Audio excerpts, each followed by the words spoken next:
어린 시절에 수용을 많이 받은 사람과 그렇지 못한 사람의 차이가 있다는 사실이에요. 이 오은영 리포터 MBC TV에 이 오은영 박사가 이렇게 말해요. 어린 시절 수용받은 경험이 많을수록 부정을 당할 때 그것을 잘 다루어내고 그것을 잘 이겨낸다는 사실이에요. 누군가가 자기를 거절하거나 그렇게 할 때 그것을 잘 견뎌낸다는 사실이에요. 근데 이 어린 시절의 상처가 크면 클수록 그것을 잘 견뎌내지 못하고 거기에 대해서 막 화를 내거나 거기에 대해서 분노하고 그래서 그것을 잘 넘어가지 못한다는 사실이에요. 근데 여기 나온 이 부부 중에 이 남편, 물론 부인도 어린 시절에 여러 가지 어려움을 많이 당했지만 이 남편은 특히 홀딱 벗겨가지고 엄마가 내쫓았는데 거기가 그 집이 복도식 아파트였다는 거예요. 그래가지고 이제 그 복도로 막 지나다니는 사람들이 다 보는데 너무 창피해가지고 어디 숨을 데가 없어서 그 가끔 중간에 보면 이 파이프가 몇 개씩 내려오는 데가 있는데 그 파이프 뒤에 숨어가지고 막 동네 꼬마들이나 아저씨 아줌마들이 지나가면서 막 애들은 그런 경우를 보면 그냥 안 지나가잖아요. 제가 이제 혼나고 있구나 그러고 그냥 어른들은 슬쩍 지나가 주는데 이 꼬마들은 막 와서 아는 체를 하고 막 그런 게 한 2시간 동안 그걸 당한 것이 너무 힘들었어요. 근데 그게 한 번만 그런 게 아니라 자기가 살아면서 한 2번 정도 그런 어려움을 당했다는 거예요. 근데 이 사람은 자기의 이 버림받은 아픔, 그때 당한 엄청난 그 수치를 이게 머릿속에 딱 박혔어요. 그래가지고 이 결혼을 했는데 아이가 태어났어요. 근데 이제 이 부부가 여러 가지 막 의견 차이가 많아가지고 수시로 싸워요. 뭐 돈 쓰는 문제도 갖고 싸우고 여러 가지 아무튼 싸우는데 이 남편이 특히 걸핏하면 화를 막 내고 욱하고 이런 게 올라오고 참지 못하고 이제 그러면 수시로 싸우니까 우리가 아이 앞에서 이렇게 싸울 바에야 차라리 우리가 이혼하는 게 낫겠다. 그렇게 남편이 여긴 것이에요. 근데 왜 그러냐? 오은영 박사가 이분들의 이야기를 특별히 이 남편의 어린 시절에 그 아픈 경험 이야기를 다 듣고 나서 자기가 그때 그렇게 그 엄청난 수치와 아픔과 그 상처를 받는 그것이 이 남편 가슴에 한이 맺혀 있어요. 그래서 내 자식에게는 다시는 이런 고통을 주지 않겠다. 그래서 이 남편에게 있어서 가장 중요한 대상이 누구냐? 이 자식이라는 거예요. 여러분, 우리가 결혼하면 가장 중요한 대상이 누구예요? 배우자죠. 내 아내, 내 남편이 가장 중요한 대상이어야 되는데 그거보다도 이 사람은 물론 우리가 자식을 중요하지 여기지 말라는 얘기는 아니지만 이분은 어린 시절의 상처 때문에 자식을 가장 귀한 대상으로 그렇게 여기고 산다는 사실이에요. 그래서 이분은 간헐적 폭발성 장애를 포함하는 충동 조절 장애가 있는 사람이라고 이 오은영 박사는. 왜냐하면 이 어린 시절의 상처 때문에 자기가 잘못했을 때 부모가 그것을 용서해주고 받아주고 실수했을 때 그걸 수용해주고 그러면서 이 자녀들은 크면서 나는 그래도 괜찮은 사람이구나 그런 이 자존감에 대한 상처를 입지 말고 해야 되는데 물론 이렇게 말하면 또 우리가 그렇게 말할 수 있어요. 아니 목사님 그러면 자식이 잘못했는데도 혼을 내지 말아야 돼요? 물론 혼을 내고 주의를 주고 그러면 안 된다고 가르치지만 적은 잘못인데 엄청난 체벌을 한다거나 그렇게 해서는 안 된다는 거예요. 그러면 자식이 자존심에 상처를 받고 자존감이 정말 낮아져 가지고 자기는 이 세상에 별로 가치 없는 인간이라고 그렇게 여기게 된다는 사실이에요. 그래서 그런 사람이 크면 이제 자기가 받은 상처 때문에 조그만 누구가 다른 사람이 자기를 거절하거나 부정하거나 상처를 주면 그걸 참지 못하는 그런 사람이 된다는 거예요. 왜냐하면 자존감이 낮기 때문에. 그렇습니다. 자존감이 높은 사람은 어때요? 누가 뭐라고 해도 그래, 네가 그래도 나는 괜찮은 사람이야. 나는 하나님의 아들이야. 나는 하나님의 딸이야. 네가 뭐라고 해도 하나님은 나를 사랑하셔. 예를 들면 신앙의 사람은 그러면서 이걸 견디는데, 그렇지 못하는 사람들이 보면 다 알고 보면 어린 시절에 그런 수용받지 못한 그런 상처가 많다는 사실이에요. 그렇습니다. 오늘 이 이야기하고 이 가나안 여인과 무슨 그런 관계가 있느냐? 이 가나안 여인은 이런 다른 사람이 누군가를 거절하고 부정하고 그래도 그것을 쉽게 잘 받아 넘기는 사람인 것 같아요. 오늘 본문에 가나안 여자의 믿음은 마태복음 15장과 마가복음 7장에 나와 있어요. 오늘 같이 본문을 한번 읽어봅니다. 시작. 예수께서 거기서 나가사 두로와 시돈 지방으로 들어가시니. 예수님께서 거기서 나가사는 우리가 14장에 봤지만 예수님이 게네사렛이라는 그 동네에 있다가 이제 두로와 시돈 지방으로 들어가셨어요. 지도에 보면 이 갈릴리 호수 주변 예수님이 여기 계시다가 여기 두로와 시돈이라는 이 동네로 가셨다는 거예요. 근데 이 두로와 시돈 지방은 전통적으로 바알 숭배가 아주 심했던 곳이에요. 다음 절 한번 읽겠습니다. 시작. 가나안 여자 하나가 그 지게에서 나와서 소리질러 이르되 주 다윗의 자손이여 나를 불쌍히 여기소서 내 딸이 흉악하게 귀신 들렸나이다. 여기 보면 이 가나안 여자라고 특별히 성경이 기록한 이유는 물론 이 두로와 시돈 지방이 바알 숭배가 많았던 지역이지만 이 가나안 여자라는 건 이스라엘 사람이 아니라는 거예요. 이게 다른 말로 바꾸면 이방인인 이 가나안 여자가 예수님께 나와서 소리를 질렀어요. 그냥 예수님을 따라가 조용히 말한 게 아니라 막 소리를 지른 거예요. 근데 여기 보면 굉장히 중요한 단어가 하나 있어요. 주 다윗의 자손이여 나를 불쌍히 여기소서. 이 예수님이 다윗의 자손이라는 것을 알았어요. 하나님이 다윗의 후손 가운데 메시아를 보내겠다는 이 내용을 이 여인이 알았다는 거예요. 이게 다른 말로 바꾸면 이 여인이 이방인 여인이긴 하지만 예수님을 알아본 사람입니다. 그렇습니다. 오늘날도 우리가 대부분 어떤 사람이 믿음을 가지고 어떤 사람이 신앙생활을 하던가요? 예수님을 알아본 사람, 하나님이 누군가를 아는 사람이 대부분 신앙생활이에요. 여러분이 수없이 전달을 하고 교회 가자 그래도 왜 많은 사람들이 교회를 안 오냐? 그 사람들은 예수님을 몰라요. 하나님이 어떤 분인가도 몰라요. 물론 그들이 대충은 뭐 들어서 알긴 하지만 그들이 알고 있는 건 부분적이고 잘못 알고 있는 게 많아요. 근데 이 여인은 예수님을 정확히 알아봤어요. 이거는 다윗의 자손이고 하나님 보낸 구세주라는 것을 이 여인은 정확히 알았다는 사실이에요. 그러니까 소리를 지르는 거예요. 왜? 이번 기회 놓치면 나는 이 도움을 받을 수가 없다. 특히 이 여인은 잘 알지만 자기 딸이 귀신이 들려가지고, 근데 귀신이 보통 살짝 들린 것도 아니고 성경에 보면 흉악한 귀신이 들렸다는 거예요. 그러니까 어떻게 해서든지 우리 동네에 온 저 메시아 하나님의 아들 다윗의 자손 구세주, 내가 저분을 내가 붙잡지 않고는 나는 안 돼. 다른 방법이 없어. 알아본 거예요.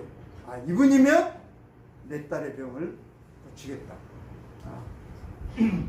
같이 한번 읽겠습니다. 23절 시작. 예수는 한 말씀도 대답하지 아니하시니 제자들이 어서 청하여 말하되 그 여자가 우리 뒤에서 소리를 지르오니 그를 보내소서. 다른 말로 바꾸면 아니 저 여자가 예수님 뒤에 졸졸 따라다니면서 계속 소리를 지르는데 예수님 시끄러워서 못 다니겠습니다. 저 여자는 보내소서. 저 애 좀 쫓아보내주세요. 그렇게 제자들이 말한 거예요. 그러니까 예수님이 24절 같이 읽겠습니다. 예수님께서 시작. 예수께서 대답하여 이르시되 나는 이스라엘 집에 잃어버린 자 외에 다른 데로 보내심을 받지 아니하노라 하시니, 다른 말로 바꾸면 뭐예요? 예수님은 나는 하나님이 이스라엘 백성들에게 약속한 메시아를 보내주겠다는 그 약속에 따라서 나는 온 사람이야. 그러니까 나는 이 이스라엘 백성들을 구원하는 게 먼저야. 나는 저 이방인 가나안 여자, 물론 뭐 예수님이 구원받지 말아라 그런 말은 안 했지만 그 예보다 더 중요한 게 하나님이 나를 이스라엘 가운데 메시아로 내가 보냈기 때문에 이 이스라엘 집에 잃어버린 양들, 하나님을 떠나고 하나님을 믿지 않고 하나님이 누군가 알지도 못하고 그런 사람들에게 내가 왔다, 그렇게 말씀하시는 거예요. 그러니까 25절에 같이 한번 칩니다. 시작. 여자가 와서 예수께 절하며 이르되 주여 저를 도우소서. 이렇게 말하면 나는 이스라엘 잃어버린 양 외에 다른 데로 내가 보냄을 받지 않았어. 하나님이 나로 하여금 이스라엘 백성들을 먼저 구원하도록 나는 보낸 사람이야. 나는 그게 내 사명이야. 그렇게 말하면 보통 그래요? 그럼 나는 이방인이니까 안 되겠네요? 그래요, 알았습니다. 그래, 뭐 이스라엘 사람들 잘 많이 구원하세요. 그러고 할 수도 있거든요. 근데 이 여자는 거기서 포기하지 않는 거예요. 이 여자가 예수께 절을 하면서 주여 저를 도우소서. 보통 그냥 속으로 주여 저를 도우소서 이랬을까요? 주여 저를 도우소서 아마 그랬을 거예요. 아주 그냥 애끌러주려고. 왜냐하면 내 딸 살려야 되니까. 모든 부모는 자식이 아프다 그러면 차라리 내가 아팠으면 좋겠다면서 어떻게든지 자식을 낫게 하려는 게 부모거든요. 근데 이 여인도 아마 주여 저를 도우소서.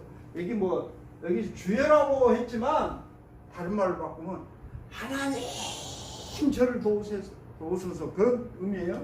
우리가 성경에 보면 오늘 이 여자는 주여 저를 도우소서 그랬지만 베드로가 오라 그래가지고 물 위로 걷다가 푹 빠지니까 뭐라 그래요? 베드로가 주여 나를 구원하소서. 베드로도 그랬잖아요.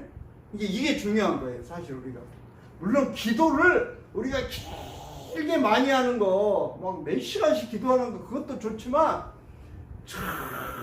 정말로 내가 꼭 필요할 때 꼭 필요한 기도, 짤막한 한마디라도 주여 저를 도우소서, 주여 나를 구원하소서.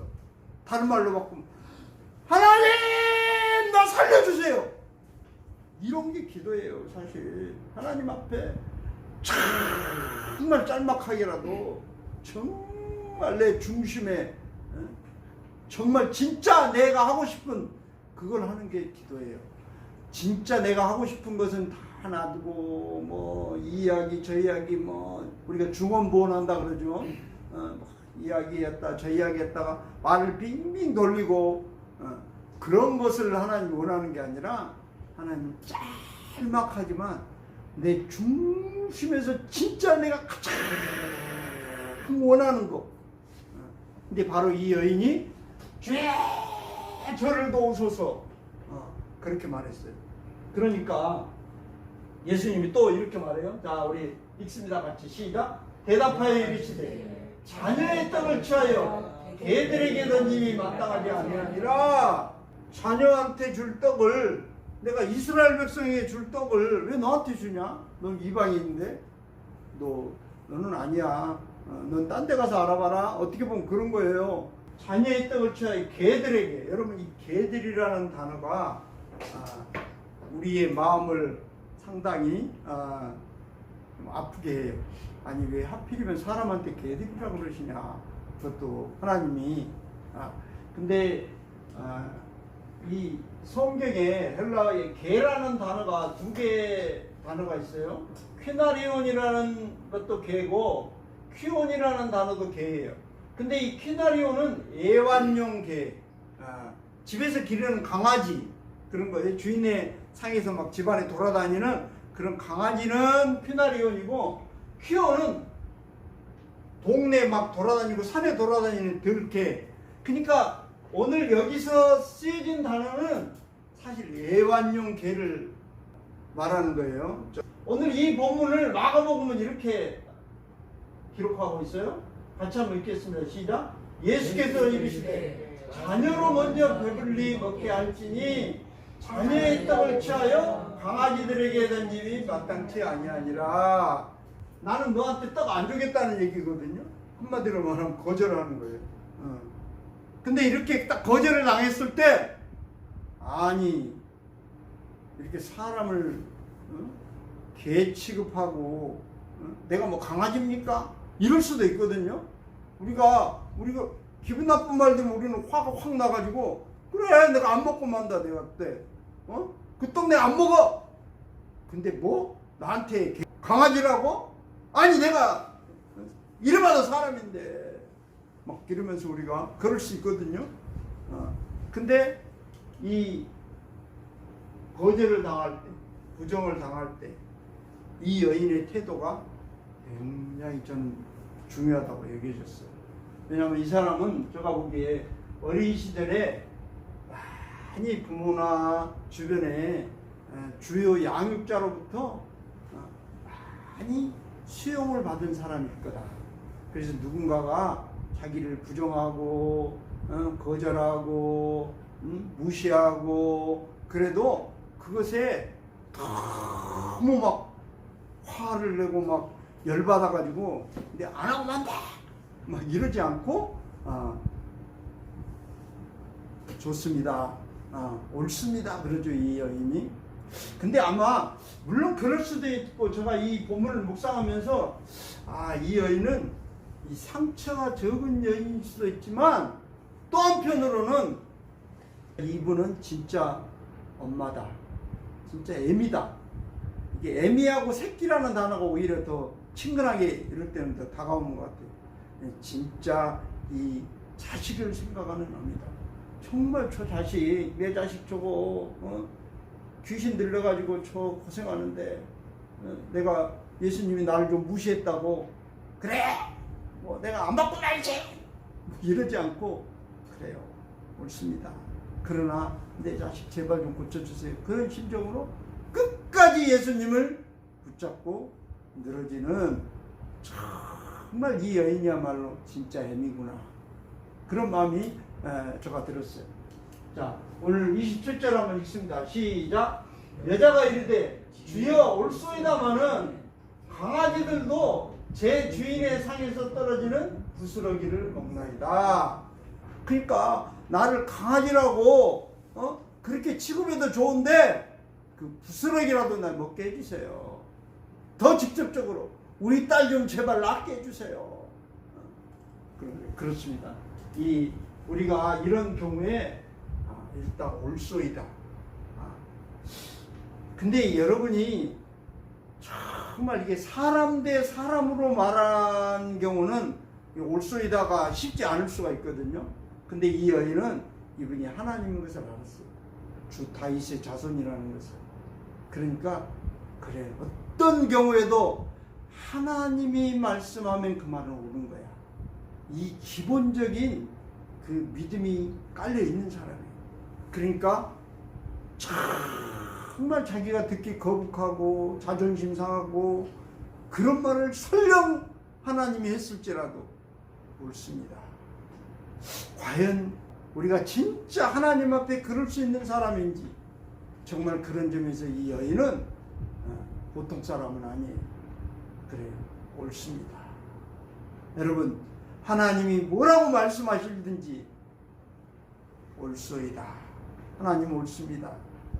그렇게 응답하는 저와 여러분 되기를 주의 이름으로 축복합니다. 마지막 절 우리 같이 한번 읽겠습니다. 시작. 이에 예수께서 대답하여 이르시되 여자여 내 믿음이 크도다. 내 소원대로 되리라 하시니 그때로부터 그의 딸이 나으니라. 할렐루야. 그렇습니다. 정말 하나님을 어떤 경우에도 끝까지 붙잡는 사람, 때로는 어려움이 있고 고난이 오고 힘든 일이 생겨도 이것을 끝까지 붙잡고 놓지 않는 사람은 예수님이 내 믿음이 크다, 반드시 그렇게 말씀해 주신다는 사실. 할렐루야. 우리가 신앙생활을 하는데 막 처음부터 믿었으면 막 시험이 한 번도 없고 막 그렇게 막 고속도로 달리듯이 그렇게 달리는 그런 신앙은 없어요. 다 우리가 때로는 믿음으로 시작했지만 넘어지기도 하고 시험도 들고 죄도 짓고 정말 다시는 그러지 않겠다고 하나님한테 회개하고 그러지만 또 넘어지고 우리가 그러면서 살아요. 근데 그럼에도 불구하고 회개하고 다시 돌아오고, 그래서 이 주님을 끝까지 놓지 않고 붙잡는 것이 사실 중요하다는 사실이에요. 할렐루야. 그런 사람에게 예수님은 내 소원대로 되리라. 그러니까 그때로부터 그의 딸이 나온 거예요. 근데 여기서 내 소원대로 되리라, 이게 중요해요. 이건 누가 말씀한 거예요? 내 소원대로 되리라. 예수님이 말씀하신, 예수님이 하신 말씀이죠. 근데 이 말씀을 누가 했냐가 중요해요. 우리는 하나님이 말씀하지도 않고 예수님이 말씀하지도 않았는데 자기가 자기 소원대로 된다고 막 그렇게 말하는 사람이 있어요. 그건 믿음의 고백이 아니라 자기 생각을 그냥 주장하고 고집 부리는 거죠.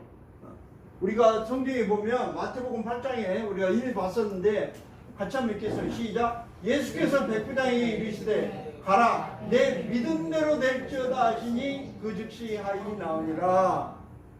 여기도 보면 예수님께서 가라, 내 믿음대로 될지어다, 그렇게 예수님이 말씀하니까 그 말씀이 이루어진 거예요. 우리가 잘 아는 지난번 베드로도 예수님이 오라 하니까 베드로가 배에서 내려 물 위로 걸어서 예수님께 갔어요. 이때도 예수님이 오라 그러니까 그런 일이 일어난 거예요. 로마서 4장은 이렇게 말하고 있어요. 같이 한번 읽겠습니다. 시작. 성경이 무엇을 말하느냐? 아브라함이 하나님을 믿음에 그것을 그에게 의로 여긴 바 되었느니라. 아브라함이 하나님을 믿음에 그것을 의로 여긴 바 되었다는데 그것이 뭐예요? 하나님이 말씀하신 것을 믿었다는 거예요. 하나님을 믿었다는 것은 이분은 말씀하시면 그 말씀을 이루시는 분이다, 그것을 믿었다는 거예요. 그렇습니다. 이 우리가 말씀대로 이루어지는 그것을 믿은 것이 우리가 믿음이죠. 하나님이 말씀하면 말씀대로 그것이 이루어진다, 이게 믿음이에요. 근데 이 믿음을 가지고 쭉 나가면 그 믿음으로 가는데 마귀가 우리를 가만둘까요? 마귀는 절대 우리를 가만두지 않아요. 마귀는 계속 유혹해. 야, 현실적으로 생각해봐라. 네 아내 사정이 이런데 무슨 아들이냐. 그래서 마귀가 계속 우리를 충동질해요. 우리를 불안하게 하고 걱정하게 하고 안 될 거야. 하나님 이렇게 말도 안 될 거야. 그러면서 하나님은 못 믿게 계속해서 마귀는 우리를 그렇게 유혹해. 근데 때로 우리가 그런 그 유혹에 넘어가가지고 진짜 그 마귀의 말을 듣고 갈 때도 있어요. 저는 없었을까요? 저도 그런 적이 있었어요. 하나님 말씀을 믿고 가다가 누가 다른 사람이 말하고 또 다른 사람이 말 안 해도 때로는 내 생각으로 내가 계산을 해봐요. 내가 이렇게 했는데 지금 안 되겠네. 에이, 그럼 이렇게 하지 뭐. 근데요, 마귀는 항상 우리를 시험한다는 사실. 하나님이 아무리 말씀해도 마귀의 유혹은 언제나 있었어요. 근데 이 마귀의 유혹을, 물론 때로 우리가 이미 넘어졌을 수 있어요. 유혹에 빠져가지고 이미 죄를 지어버린 경우도 있어요. 그럴 때는 어떻게 해야 돼요? 다시 회개하고 돌아오면 돼요. 우리가 이 회개라는 것이 우리한테 있다는 것이 말로 얼마나 놀라운 축복인지 몰라요. 깨달았을 때 다시 하나님 말씀대로 돌아오면 돼요. 아버지, 내가 잘못했네요. 나를 용서해 주세요. 내가 하나님 말씀 믿고 가다가 이게 풍랑을 바라보고 내 생각을 계산하고 여러 가지 주변 여건을 내가 따지고 하나님 말씀보다 내가 그걸 더 중요하게 여겼네요. 하나님, 내가 주님 붙들고 가겠습니다. 그 말씀 붙들고 가겠습니다. 그런 믿음의 사람들 되기를 주의 이름으로 축복합니다. 오늘 저는 찬송가 272장 고통의 멍에 벗으려고 예수께로 나갑니다. 자유와 기쁨을 주시는 주께로 갑니다. 우리에게 오늘도 우리의 믿음 되시는 그 주께로 가서 주님을 붙들고 그 놀라운 은총 가운데 거하는 저와 여러분 되기를 주의 이름으로 축복합니다. 12장으로 하나님께 영광 돌리겠습니다.